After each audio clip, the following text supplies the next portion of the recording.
पुराणों के अनुसार 6ठी शताब्दी ईसा पूर्व में बृहद्रथ ने मगध साम्राज्य की स्थापना की, जिसकी राजधानी गिरिब्रज को बनाया और बृहद्रथ वंश की नींव रखी। कालांतर में बृहद्रथ को एक पुत्र हुआ जिसका नाम जरासंध रखा गया, जो कि एक प्रतापी राजा बना और जिसका उल्लेख महाभारत में मिलता है। अथर्ववेद तथा ऋग्वेद में भी मगध का उल्लेख मिलता है। पुराणों के अनुसार जरासंध की मृत्यु के पश्चात मगध पर शिशुनाग वंश का आधिपत्य हुआ, परंतु बौद्ध साहित्य के अनुसार शिशुनाग वंश का कोई अस्तित्व नहीं है और इसकी जगह हर्यक वंश की स्थापना हुई थी, क्योंकि जब भगवान बुद्ध ने धर्म प्रचार हेतु मगध की यात्रा की थी तब वहां का राजा हर्यक वंश का बिंबिसार था।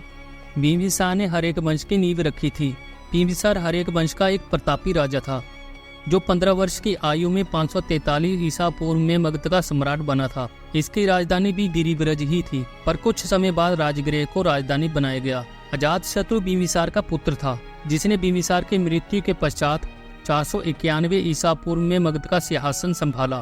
पुराणों के अनुसार दर्शक अजातशत्रु का उत्तराधिकारी बना, परंतु जैन और बौद्ध धर्म के अनुसार उदयन को उत्तराधिकारी माना जाता है, जिसने पाटलिपुत्र नगर की स्थापना की थी।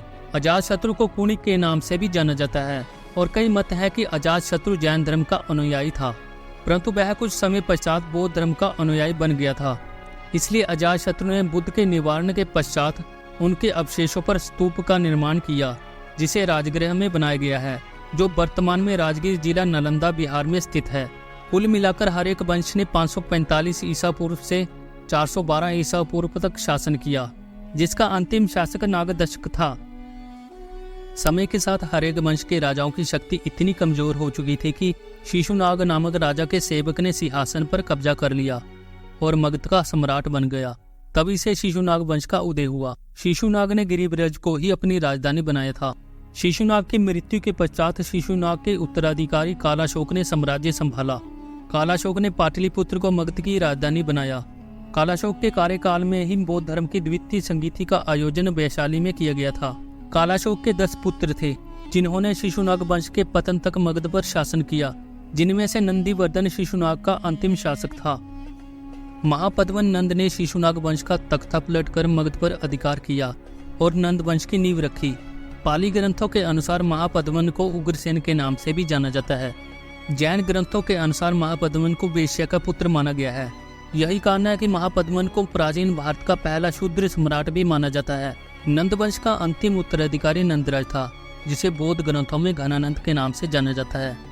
322 से 321 ईसा पूर्व में चंद्रगुप्त मौर्य ने अपने गुरु चाणक्य के साथ मिलकर घनानंद की हत्या कर मगध का तख्तापलट किया और मौर्य साम्राज्य की नींव रखी थी। इसके बाद प्राचीन भारत के सबसे विशाल साम्राज्य का उदय हुआ, जिसे हम मौर्य साम्राज्य या मौर्य वंश के नाम से जानते हैं, जो भारत के इतिहास को अंधकार से प्रकाश की ओर ले गया। फिलहाल मेरी वीडियो में इतना ही। अगर आप सभी को ये जानकारी अच्छी लगी हो तो वीडियो को लाइक और चैनल को सब्सक्राइब कर दो। मिलते हैं अगली वीडियो में, तब तक के लिए जय हिंद, वंदे मातरम।